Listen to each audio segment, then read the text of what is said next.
Hello, and welcome to Paranormal Explorer, where we pine for the truth of the unexplained. I'm your host, Watson Williams. Join me as we explore the world of the paranormal. People around the world have experiences which seem to defy any scientific or logical explanation. There is a pattern of this throughout history. Time and again, those same hair-raising stories emerge, challenging our core beliefs. Tales of strange lights in the sky, explorers not unlike ourselves, contact with a long-deceased loved one, angelic encounters and miracles, demonic encounters and possession, clairvoyance and other psychic phenomena. Is it all mere fantasy? Or is there something more? One thing's for sure. After the first experience, a doubter is more likely to become a believer than vice versa. In the world of the paranormal, an open mind is a useful tool, provided the contents do not easily fall out. Upon investigation, there is a rich element of the paranormal to our myths and religious traditions of strange, otherworldly encounters. Apart from the sacred hunt, the UFO encounter may have been one of the first events ever depicted on cave walls by our ancestors. Some entities, such as those described in the Bible, are reported to introduce themselves as heavenly messengers of the Most High God, while others are not so quick to reveal their identities, and may assume a disguise to deceive or terrorize, whether by design or not, the unexpectant man. Are all such divine encounters really cases of mistaken identity, as most ancient astronaut theorists contend? It is held by believers in the divine that angelic messengers are ever present, even when they are not visible to us.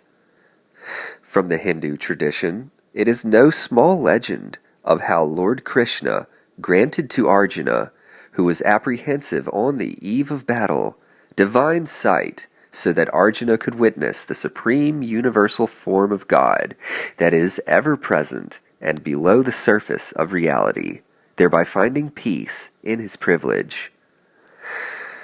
The rise to dominance of Christianity in the late classical period can be traced back to a single paranormal event on the evening of October 27th in 312 AD at the Battle of the Milvian Bridge. Constantine's army sees a cross of light in the sky bearing the inscription, "By this symbol you will conquer." Is it merely out of convenience that entities associate themselves with deity in their steerage of geopolitics? Or is this a case where divine will was truly represented? Drawing from our postmodern anime tradition, in the series Death Note, Shinigami, or gods of death, can only be seen by humans who have physically touched the Death Note belonging to that Shinigami. It doesn't happen very often, and when it does, it's usually not by accident. If we look across traditions, we might begin to lean towards the possibility that when real paranormal encounters occur, given that they do, they're usually deliberate and strategic in nature. Whatever their plans for us, putting themselves on display is not a significant part of it. If you believe in the paranormal and have never seen any paranormal activity, don't lose heart. Take it from me, there's something funny going on. If these explorers give away their presence all at once, it will spoil the fun of watching us develop relatively undisturbed. Sometimes paranormal events can be traumatic. In the service, people are sworn to secrecy for what they have seen. for the sake of national security, we're told, but still there are those who speak out. I believe the world has a right to know the truth. So now it's my turn to come forward with my own experiences, but first, let us attempt to alleviate a prevailing confusion about the difference between spiritual beings, i.e. ghosts, angels, and demons, from extraterrestrial, so-called extra-dimensional beings. The following graphic depicts a significant part of my personal belief system.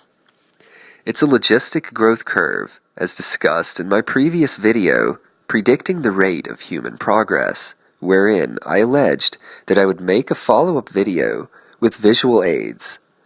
May the following explication be twofold, in that it both resolves the identity problem I just posed, i.e. angels versus aliens, as well as resolves and solidifies my previous claims made about human development. My working hypothesis is that God evolves naturally over time. The curve is logistic and not exponential because of certain constraints on the system. As we can see, it would take forever to fully develop, but if eternity has passed, then God may have already fully developed, and if higher degrees of infinity exist, then he may already be infinitely manifested, and we are simply living in a past reality of his potential maturation. The simple answer is varying degrees or stages of development. The sigmoidal curve, or S-curve, is the maximal growth curve. Imagine how many ways in which our development might be reduced to nothing for all intents and purposes. Along the way, there appears to be a false plateau in the potential development of life. There may be a plateau of development that is demonic or self-serving, in that beings on this path settle for what amounts to 60 to 70% development and seek no further development because of diminishing returns. Imagine enjoying the game of chess, but only playing against children. Instead of continuing to progress, they reign in hell, which, being below the level of full development, is, strictly speaking, well above our growing, albeit abysmal, stock in the 20s to 30s. I, for one, vow that until and in order for my development to become complete, I will always seek further development for myself and for all beings. Now we should attain a greater command over the proposition that the details of an encounter loosely indicate a certain level of development. If you talked with beings claiming to be angels of the Lord with good tidings, they were probably telling you the truth. If you talked with little men claiming to be from a distant star system, chances are they were probably telling you the truth, or at least partially. Personally, I get the sense there aren't a lot of false identity claims being made, especially at the angelic levels. If a being claims affiliation with a certain divine set, and it's a false claim, that being is subject to regulation, similar to how gangs deal with posers. For this reason, demonic beings usually don't claim to be God explicitly. They just let human beings they encounter conclude they are God based on the vast difference in development. Claiming to lesser beings to be God Almighty, when really you're sitting at about 65% full development, must be like a death wish, as opposed to human beings claiming to be God who really don't know any better. With all these things on the table, I feel safe in assuming that what I saw in this case was not angelic in nature. It was either extraterrestrial or extraterrestrial demonic. There's also a small chance that it was top secret black ops tech, but even then it could have been reverse engineered. It was a probe of sorts, a black cube about 1.5 feet on all sides. It wasn't any kind of hover drone technology we're familiar with. It had no propellers and was enclosed, whereas propeller-driven craft require an open space for airflow. Now we come to a certain detail of my encounter, which I would ask the viewer to bear carefully in mind. I saw this floating cube while on a very mild dose of LSA, commonly known as morning glory seeds. There's even a strain called flying saucers, which only deepens the mystery. Before you say I was hallucinating, realize that even at the time of the encounter in question, I was not inexperienced with psychedelics. My journeys were introspective. I know hallucinations, and this was nothing like that. I only had a slight feeling of euphoria, and I'm telling you I could have thrown a rock and hit this thing. Furthermore, it should only increase your titillation and curiosity to learn that on a previous occasion, 2 other witnesses and myself had all taken morning glories, and all 3 of us saw the same objects in the woods from a close distance. It was a life-changing experience, and will be the subject of our next episode, titled The Night of the Probes. Suffice it to say that my personal feeling, having seen UFOs on no less than 4 notable occasions, with other minor occasions, over roughly a 3-year period, twice while on LSA, and twice while completely sober, and with a single and a multiple witness encounter in both of those pairs, my feeling is that the proposition we're being watched and discreetly manipulated is indisputable. What is it about psychedelic states that are so appealing to their interests than normal, so-called working states of awareness? One thing's for sure, it left me in wonderment. Is it possible that the powers that be are able to remotely monitor brain activity? Now let me set the stage of the event in question. The time frame is Easter weekend, Sunday, March 31st, in 2002. It was Easter. The locale is along the Gulf Coast. The events, 9/11, set in motion, were still in the early stages. The time is midday. I'm 18 years old, and my parents had separated the year before. My papa had also died recently, but I was taking life in and saying yes to just about everything. I was having the time of my life. Thankfully, I never quite grew out of that phase. So my mom buys this house right in the middle of town and moves herself, my brothers, and me out of the apartment. And it's the first day, the very first day we came to our new home, and I'm checking out the backyard. Everyone else was either unpacking or inside. Here's a diagram of the house and the yard. You can see the driveway, the backyard, the drain cover. This direction is north. There's a wooded area beyond this path, and this is roughly where I was standing in the yard when I saw the object. This path leads to, there's the yard and the drain. The path is through the trees here. Here's the tree that I was standing beneath. Now it's covered over with underbrush, as you can see here.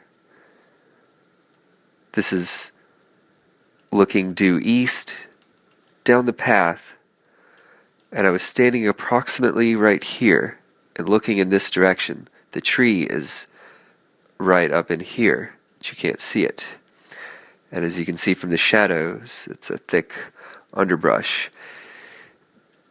This is looking west down the path, and eventually if you keep walking, it opens up into this clearing for the drainage system. After exploring, I started walking back towards the house when suddenly my attention was drawn to a strange object over my head. I looked up at the tree line, and there was this black cube in broad daylight. It was right at the top and to the right of the tree I was standing beneath. It was silent and still. As I beheld the object, I remembered the night of the probes, and thought to myself, I know what that is. In retrospect, and in all likelihood, it seems as though whatever we made contact with that night was still watching me, and wanted me to know it was still watching me, and that event happened in the fall the year before. Those craft were small, drone-like, similar but different in ways that I will describe in the next feature. As soon as I realized that I knew what I was looking at, in a general sense, it moved away from me in a very peculiar linear direction. I stood perfectly still, and the black cube slowly and deliberately began to move back along my precise viewing angle made with the ground so as to create the effect of seeing the object shrink in place.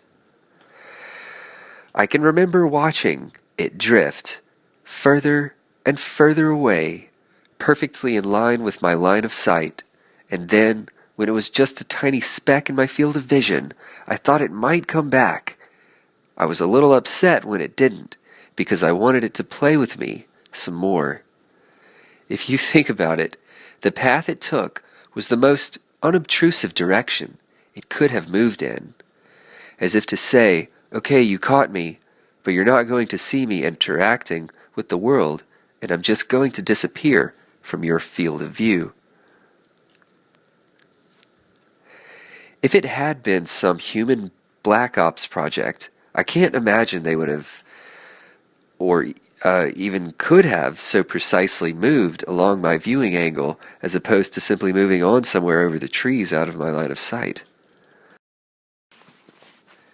After the black cube sighting, I had 2 more major sightings, and both were while sober. In one case, I was alone, and in the other case, I was with my brother and brother-in-law, and it was a full moon. That's another coincidence. This incident with my brothers and the night of the probes were both at night on full moons. All 4 events were really exciting for me and had a profound impact on my worldview. Things have been pretty quiet since those early days of revelation. Nowadays, I busy myself trying to fit all the puzzling pieces together. But I'll never forget my paranormal experiences, and I can't, nor do I want, to shake the feeling of my own significance. Whatever our personal biases, let us always open our eyes to the truth and always engage the mysteries in life, no matter how insubstantial they may seem. This is my story.